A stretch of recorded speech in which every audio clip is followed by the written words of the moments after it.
Okay, we're looking at, and I'm asking you, do you understand Satan's war against God? That's kind of the theme of the scriptures. From the beginning, Satan has snuck in and ruined the human race, he thinks. And it's all part of God's plan to come himself and rescue them and redeem them. So, where we are in the scriptures, we're right here in this third section of the book of Revelation. It's kind of right in the center of the tribulation where God's explaining stuff. And what he explains is that once he has redeemed his church and taken them out of the world, he returns to work with his chosen people of promise. That's who the Jews are. That's who they've always been. God says, if you read in Deuteronomy, he said, I didn't pick you because you were the mightiest or the smartest or the richest or the greatest. I picked you because simply I loved you. So God picked Israel out of all the nations on the earth, and he put them on what we call the hinge of the continents. Israel is right in the land bridge connection between Europe, Asia, and Africa. And he put them there so that when all of the caravans and trade routes went north and south and east and west, they would come through and hear about this God that was the creator. Well, to remember where we are, yesterday we ended with this fascination humanity has with demonism, and we saw what happens when God lets them out briefly. He lets the demons out to terrorize, not to immediately kill, but to terrorize the people on earth. And then we're in the middle of this section. Lost humanity seeks to rule themselves. In fact, it's the American dream. The American dream is to be self-sufficient.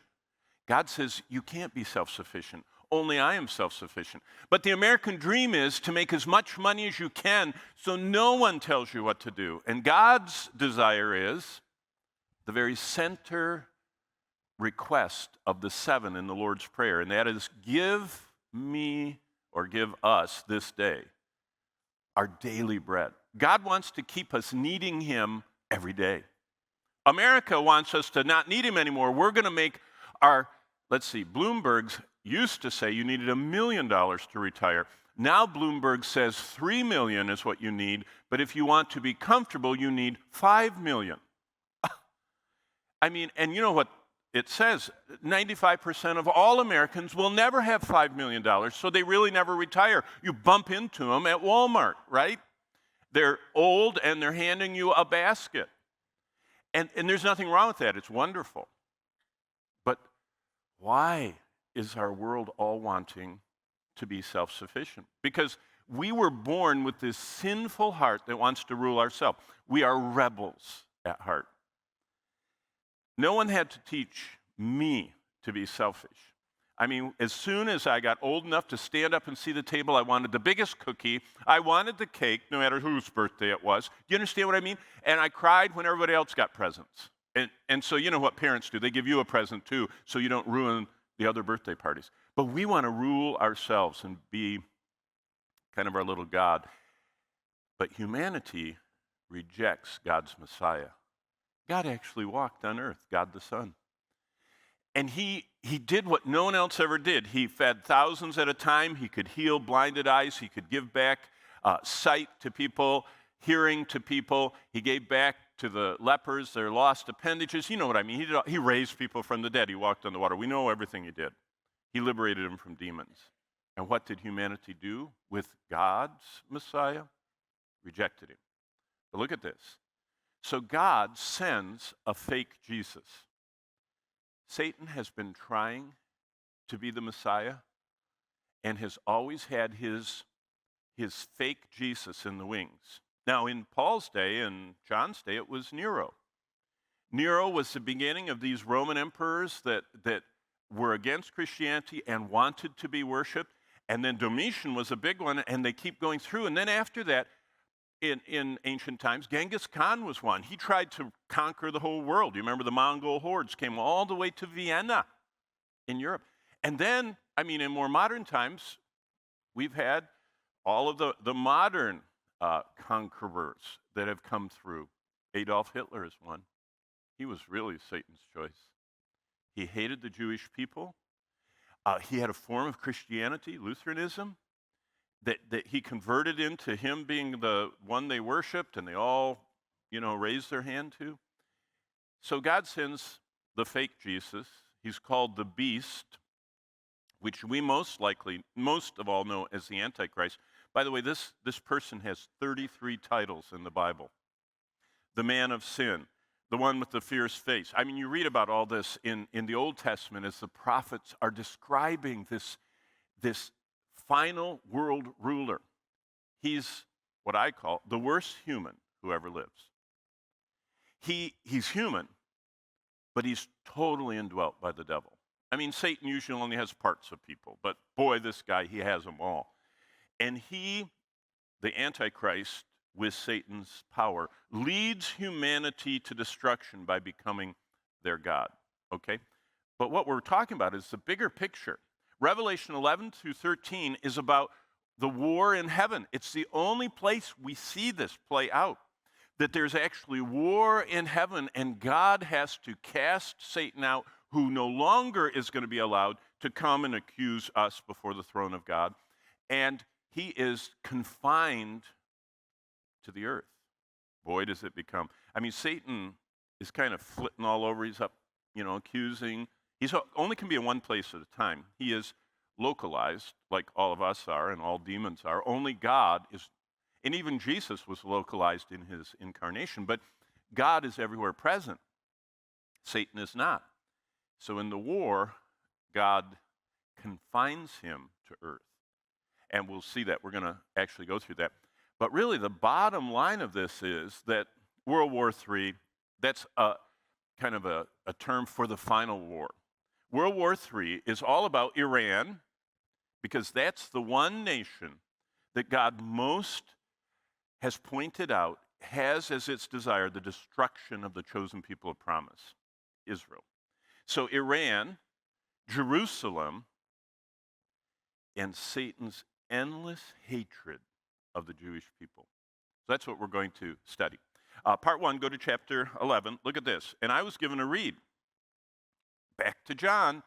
This is a continuous narration of, he's writing down what he saw, what he did, what he heard, what God told him, what the angels told him. And he's trying to describe, in first century terms, end of the world events. And he's having trouble.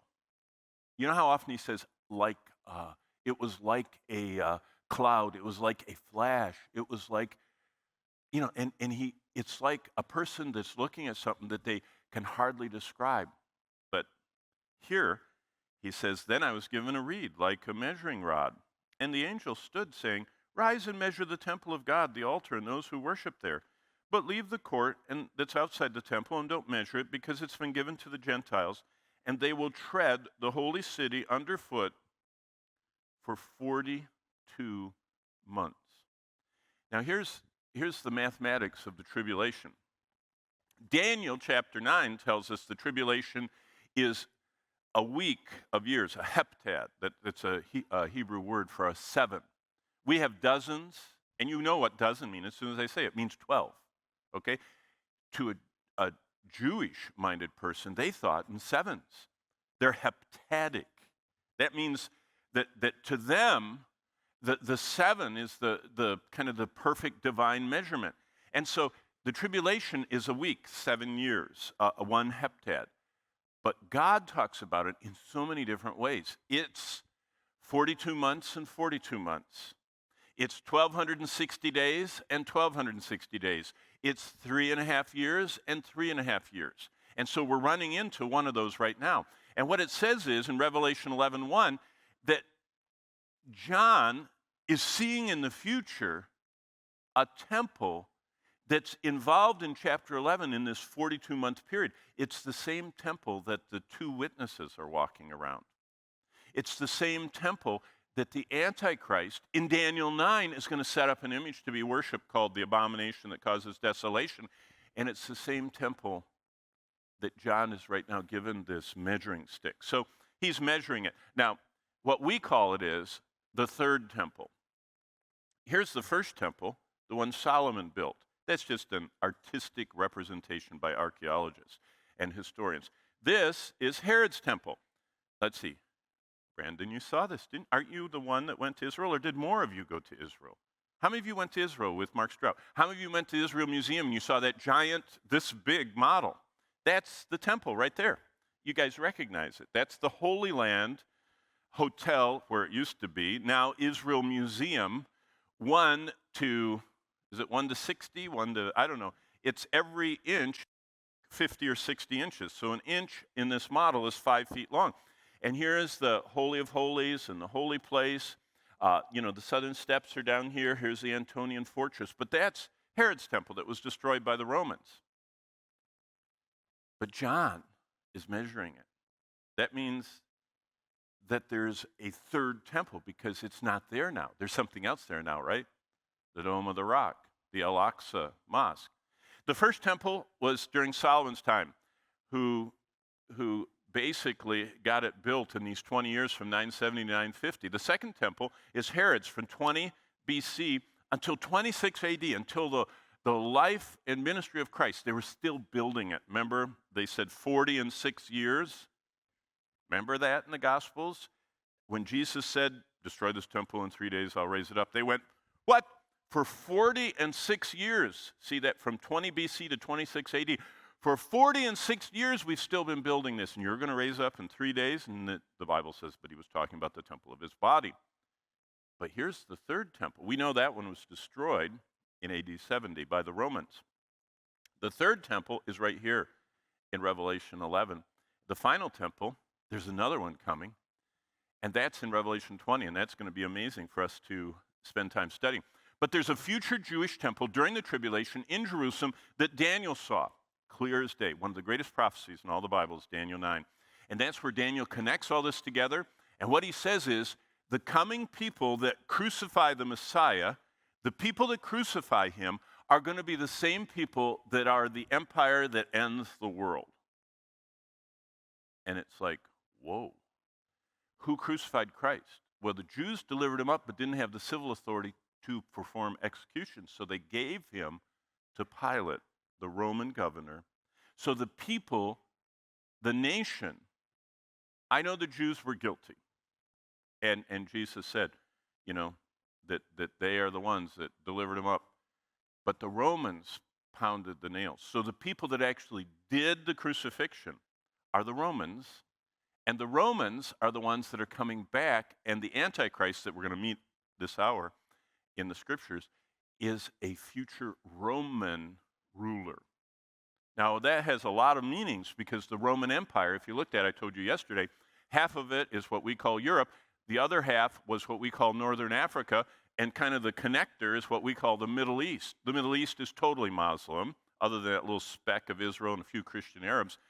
Northern Africa is totally Muslim, other than a few Christian Arabs and Jews that live among them here and there. And Europe is now fast becoming, in the next decade, in your life, Europe will become a majority Muslim. So everything that was the Roman Empire is Muslim in our current time. Jesus saw it in Matthew 24, that same temple. He said, you're going to see a future day when the abomination that causes desolation, as Daniel describes, so Jesus affirms Daniel's prophecy, and he said that this Antichrist is going to come and put an image of himself in the temple. And we're going to study that today. It's amazing. The image, how do you like this, is a machine that can talk and kill. That's interesting. Now, for you, it's not hard to imagine that because that's kind of science fiction. I mean, well, I shouldn't even go off on that. When Bonnie and I were newlyweds, we lived in Los Angeles. We used to eat at that restaurant I told you about where the guy was a cocaine addict. And sometimes we ate at the public table. There was one table that seated 15 people that you could eat breakfast at, and all the rest were little tables. And sometimes when everything else was taken, we'd sit at that table. And one time we sat down, and this other guy came and sat down right across from us. His shoulders were literally this wide. His legs were literally this wide. He was wearing shorts, and when he sat down, I'd never seen that many muscles in my life. And he ate his breakfast real fast and talked. He had a little German accent, if you know what I'm talking about. He was currently Mr. universe, one of the greatest weightlifters of all times, and he was filming a film series in Los Angeles and ate at our restaurant. And when he got done eating, he walked, he said, "So long," however he talks, and he went out, and I stood up and watched him, and he got into a Corvette, and he put his left hand on the driver's side door, and he lifted himself up with one arm, his whole body, and sat behind the wheel. He didn't open the door. He was that muscular. I said, "Honey, that's Arnold Schwarzenegger." You know what his movies he was filming were? About the abomination that causes desolation, only he called it the Terminator, which was a cyborg that killed. That's what Revelation 13 we're going to see describes, the image of the Antichrist. He puts in this temple. Anybody that won't worship him, that machine goes through the world and kills them. It's how most of the converts are going to be killed, according to the Bible. Paul sees the same thing in 2 Thessalonians 2, this temple in Jerusalem during the tribulation, and of course John is measuring it right here. Okay, what is the lesson? Look at verse 2. "But leave the temple and the outside the temple, do not measure it, for it's been given to the Gentiles. They will tread it underfoot for 42 months, and I will give power to my 2 witnesses," verse 3, "and they will prophesy 1,000, here comes that other number, 3.5 years, 42 months equals 1,260 days, clothed in sackcloth. These are the 2 olive trees, the lampstand standing before the God of the earth. And if anyone wants to harm them, we all know this, fire proceeds from their mouth, devours their enemies," kind of like with Elijah. Do you remember when the army was coming to Elijah and Elisha? And do you remember when Elijah was up there and they were trying to get him, and they came to get him, and he said, "No, you can't have me. I'm not going to come." And finally, the Lord kept burning up all the soldiers. It's the same thing, this protection kind of flamethrower, and it devours their enemies. "And if anyone wants to kill them, they were killed in this manner. And they will have power now look at verse 6, like Moses had like Elijah had to shut heavens so that no rain falls in their days, and they will have power over water to turn them to blood like Moses, and to strike the earth with plagues like Moses as often as they desire." And that's why most people think that the 2 witnesses are Moses and Elijah, because they're doing the fire burning thing like Elijah did, and they're doing the blood and water and plagues like Moses did.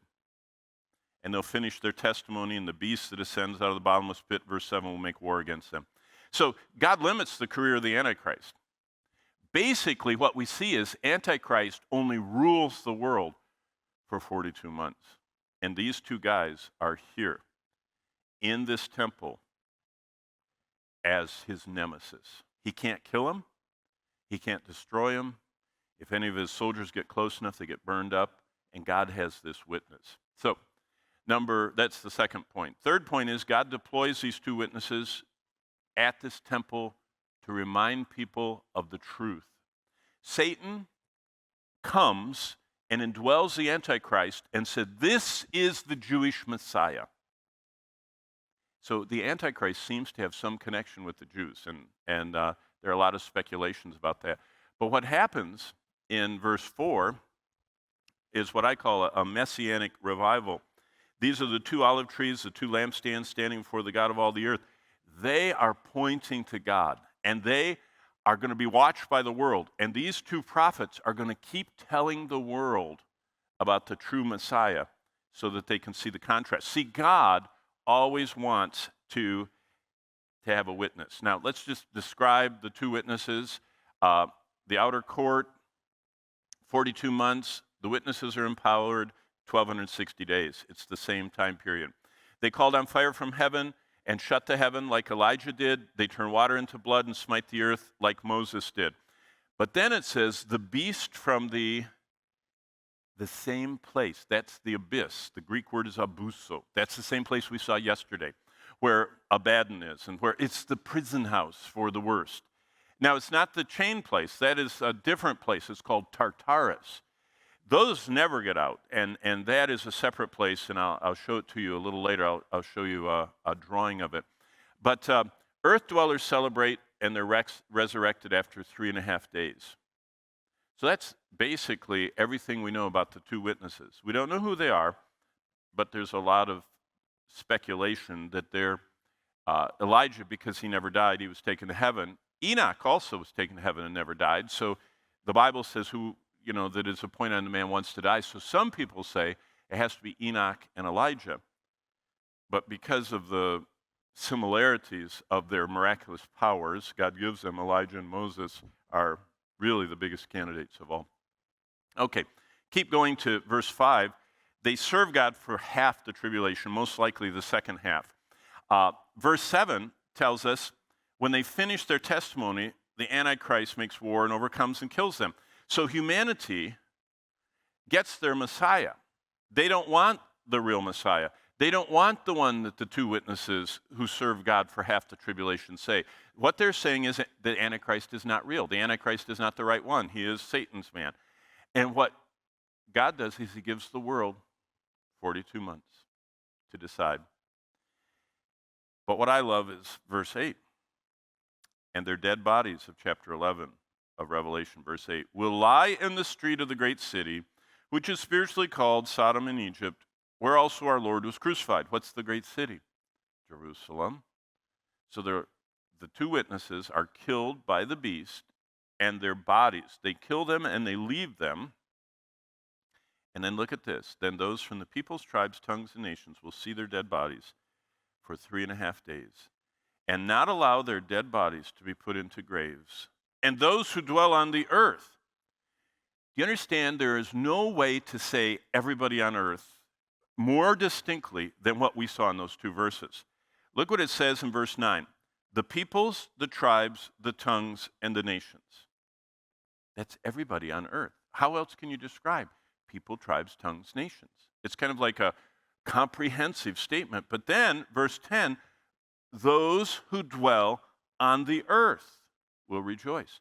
So basically, what this is saying is for 3.5 days in the future, which we call the end times, they will have global television and communications because the whole world is watching. Remember I told you last week that one of the first globally watched events was the coronation of Queen Elizabeth, 50, 60 years ago? It was one of the first things that televisions on 6 of the continents through satellites were watching. Amazing. But you know what? This is going to be unbelievable that people from everyone on earth, and probably it's not going to be on television, it's probably going to be live streamed by people. And people are going to be coming. This is just a major thing. These fire-breathing, horrible, negative, mean, sackcloth-wearing weirdos to the world, we know them as God's two witnesses, finally aren't stopping it from raining. I mean, among all the other problems they're having in the tribulation, these people are causing further exacerbating problems, and so people are live streaming it. And look what happens while the whole world is watching and they're live streaming. It says, now after, verse 11, now after 3.5 days, the breath of life from God entered them, and they stood on their feet, and great fear fell on those who saw them. Wow. The whole world is watching, but what happens is, what we're going to see in verse 13, in the same hour there was a great earthquake, and a tenth of the city, that's Jerusalem, fell. In the earthquake, 7,000 people were killed. And 7,000? I mean, in Jerusalem, that whole province of Antioch, area around Antioch, we had 50 or 60,000 recently killed, but it wasn't just in Antioch. But just in Jerusalem, 7,000. It's going to be a very huge earthquake. But look what it says. The rest were afraid and gave glory to the God of heaven. Some people, some hard-hearted, fence-sitting, not loving God people get shaken enough. Look what they do in verse 13. They glorify the God of heaven. Now notice what it says. The second woe is past. Behold, the third woe is coming quickly. There are these woes. The first one, if you remember, was in chapter 8 from verses 13 to 9:12. We read that. It was, yesterday. This right here is the second woe. The third woe is coming. It truly is orchestrated following God's plan. Okay, now look at verse 19. So the seventh angel sounds in verse 15, and the 24 elders in verse 16 fall on their faces and worship God. And verse 17 and 18 has the content of that worship. And verse 19, the temple of God was opened in heaven, and the ark of the covenant. Oh, it's not in that warehouse where Indiana Jones left it. It's in heaven. See, God's never lost the ark. The real ark is in heaven. See, it says, and the ark of his covenant was seen in his temple. And as soon as I say that, what is this? What is this talking about? Well, it's the same thing that Hebrews talks about.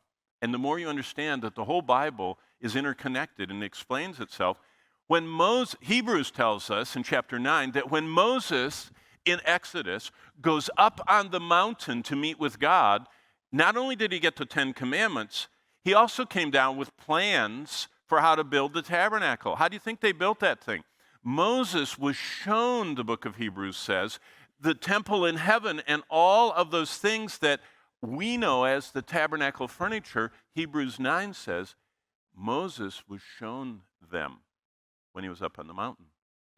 And so there is in heaven a temple, and it has those altars in it, and it has this ark in it, and that's what Moses saw, described, and brought down, and they replicated and built and had in the tabernacle and then moved him into the temple.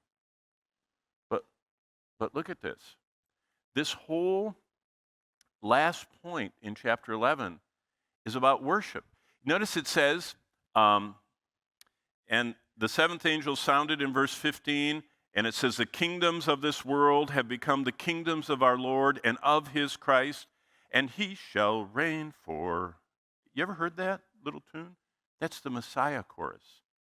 That's where Handel was studying the Bible and wrote the Messiah, that amazing English worship chorus that was performed for Queen Victoria. And the 24 elders who sat before God on their thrones, verse 16, fell on their faces and worshiped God. The content, they said, we give you thanks, O Lord God Almighty, the one who is and who was, who is to come, because you've taken your great power and reigned. The nations were angry and your wrath has come. You know what this means? The people in heaven during the tribulation are tracking with what God's doing on earth. You understand that?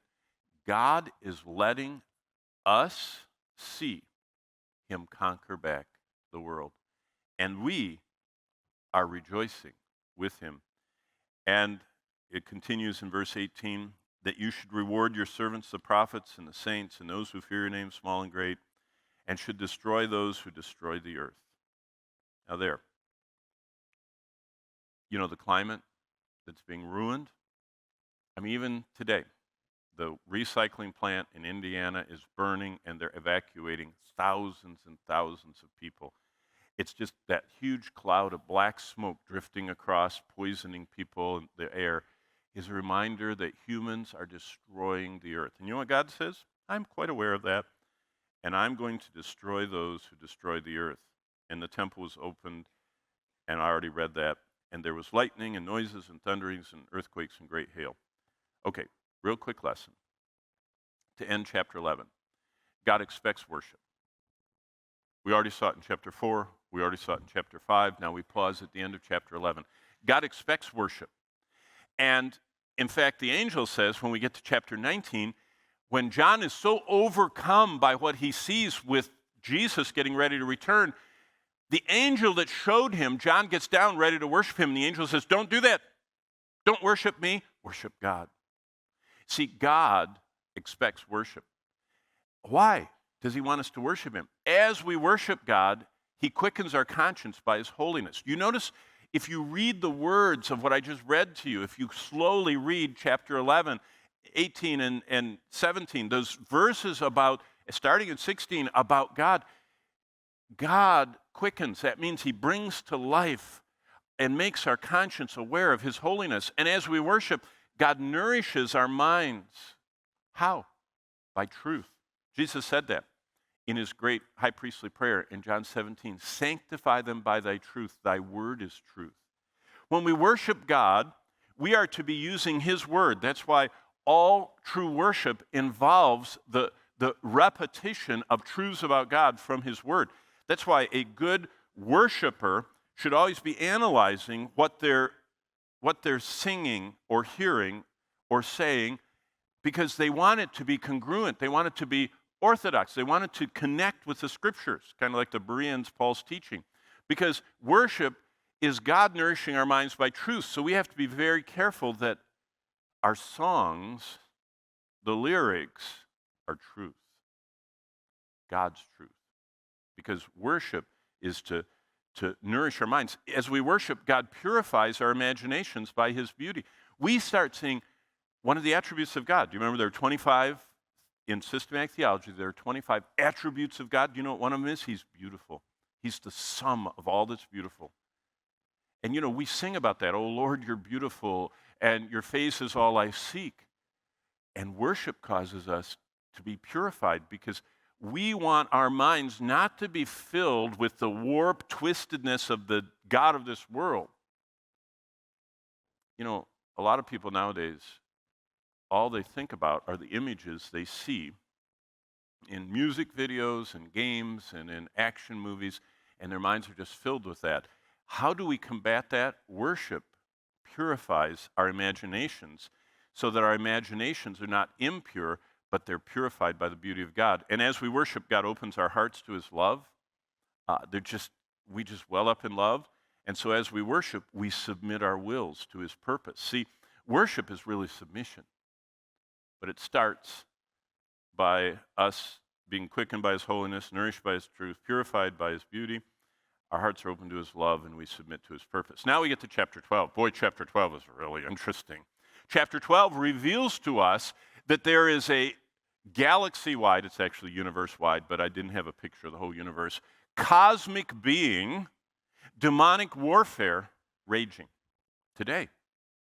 Now, chapter 9, it just tells us about some of the combatants, but what's here? Well, look at chapter 12, verses 1 through 3. Now, a great sign appeared in heaven. Now, what you'll see here is interesting. There are 7 signs that, and this is the launching of these signs, okay? Semeion is the Greek word. And it was a woman clothed with the sun, the moon under her feet, and her head had a garland of 12 stars, kind of like a little diadem there. And she was expecting, and she was with child, and she cried out in labor, and in pain she gave birth. Another sign, here's the second of the 7, appeared in heaven. Behold, a great fiery red dragon, having 7 heads and 10 horns and 7 diadems on his head. Whoa, now we get to a very important verse, verse 4. His tail drew 1/3 of the stars of heaven and threw them to earth. That's where we see in the rebellion, in the fight, in Satan's plan, God allows him to take 1/3 of the stars of heaven, they're called, the heavenly host. What are they? Well, actually, Jesus said in chapter 1, the 7 stars which you see in my hand are the 7 messengers, the 7 angeloi. And so it's very interesting that Revelation has already tied the concept of stars as a representation of messengers of God. He holds them and sends them. And so these stars in this sign, now remember, this is all, what would we say, figurative. I mean, there isn't really a woman. The woman we're going to see is Israel, but it's appearing as a woman. So what we're seeing is what most people say are the hard parts of Revelation. There are these images, these representations, these illustrations God uses. So he takes 1/3 of the stars, verse 4, 1/3 of the angels, threw them to earth. So that's Satan's rebellion.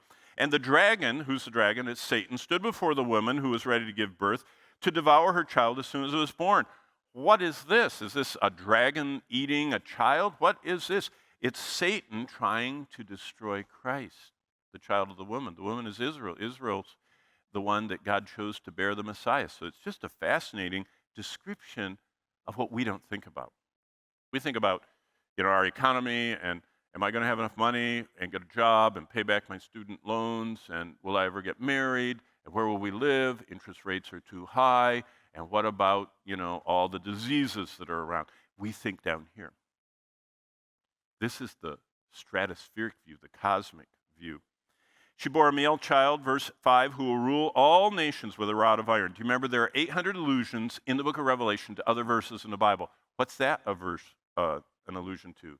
Psalm 2. It says that Jesus is going to rule the nations with a rod of iron.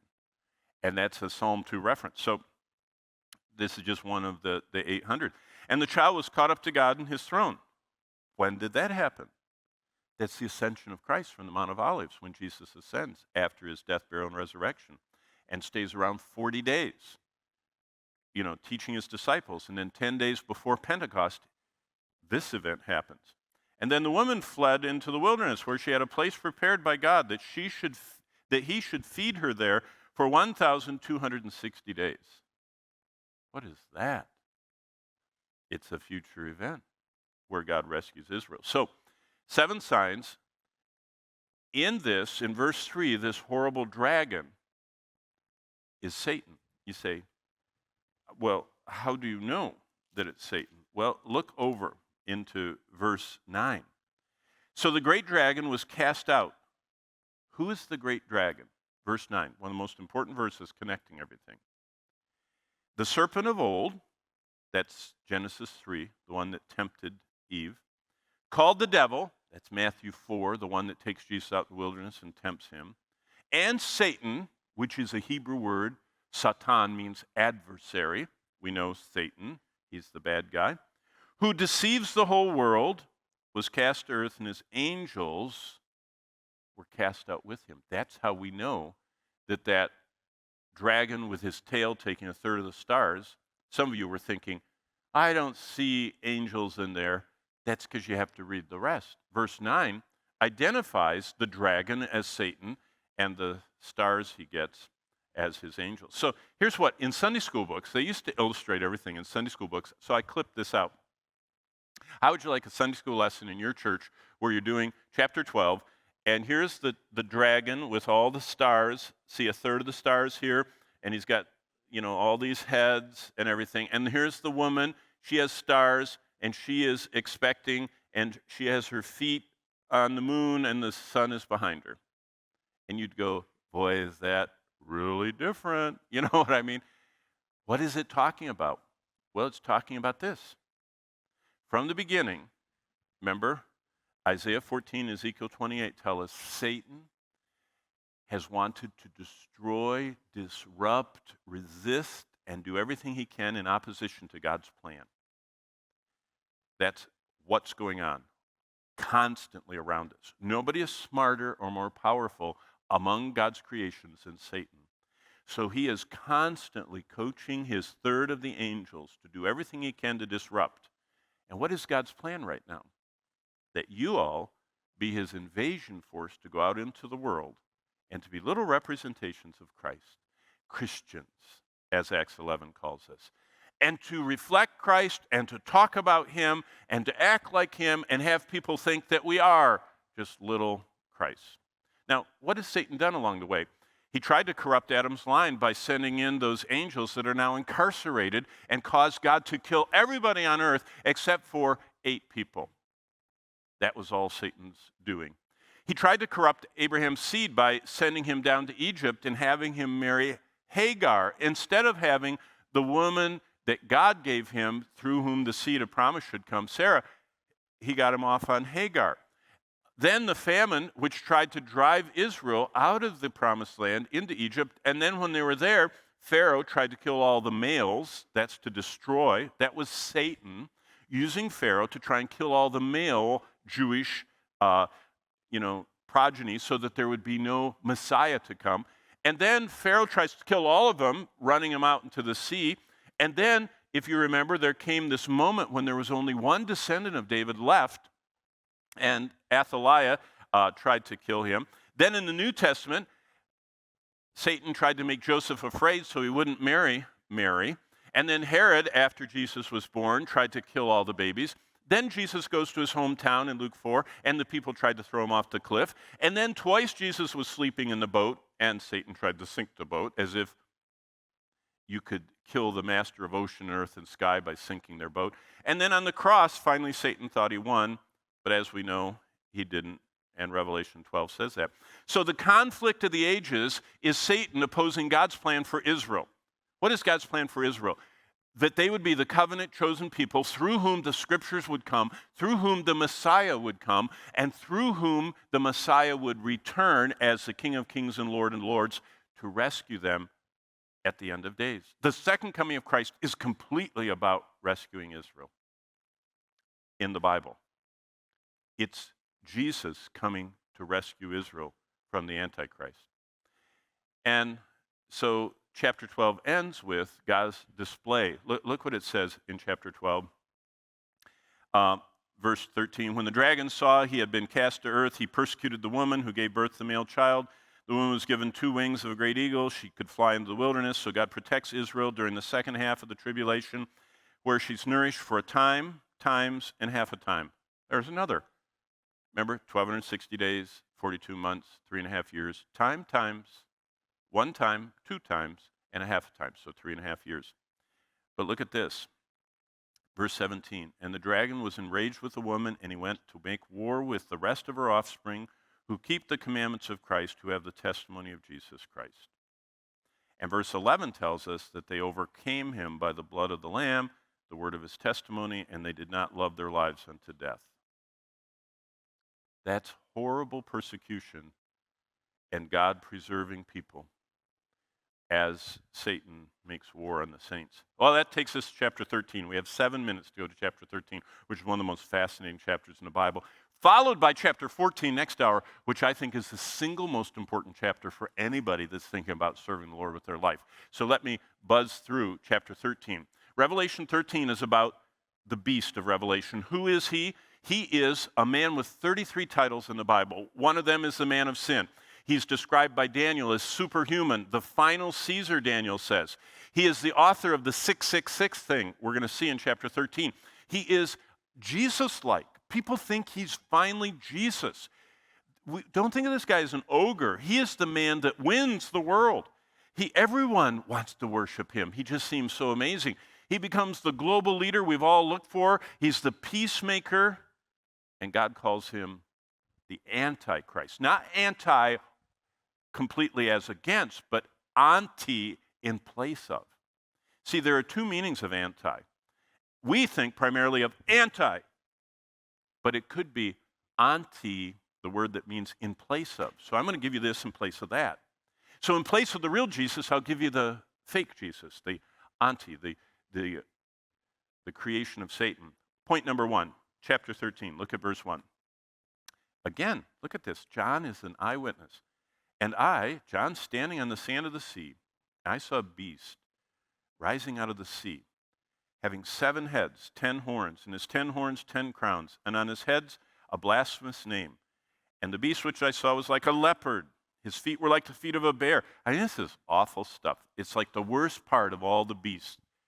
What's it saying? Antichrist is a monster. He's Satan's Superman. He's described in depth in Daniel 7. He's super intelligent, Daniel tells us. He's a super communicator. He's the ultimate politician. He's a businessman and a general, and very proud.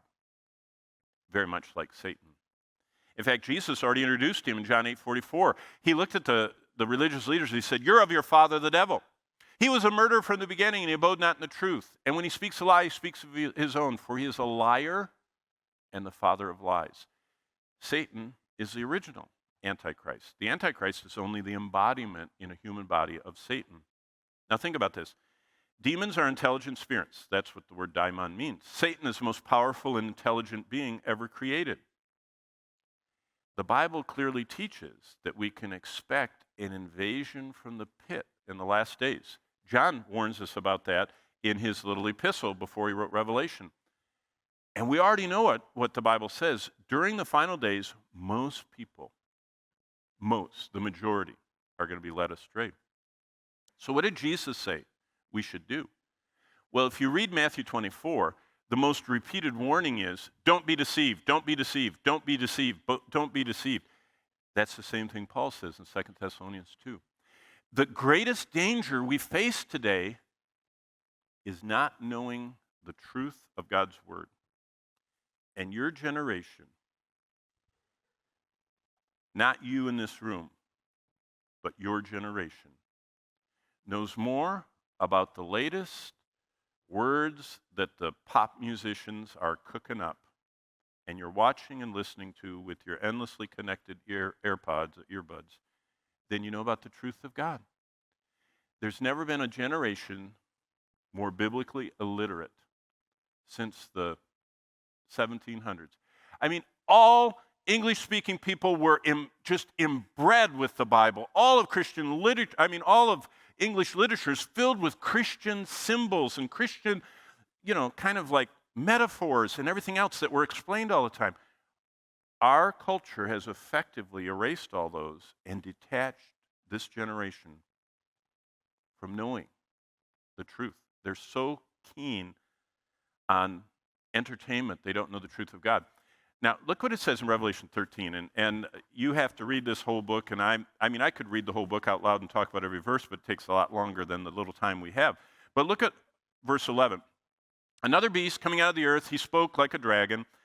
He exercises the authority of the first beast, so this is a false prophet, in his presence, and causes all on earth, those who dwell, to worship the first beast. Now look at verse 13. He performs great signs, so that he even makes fire come down from heaven on the earth in the sight of men.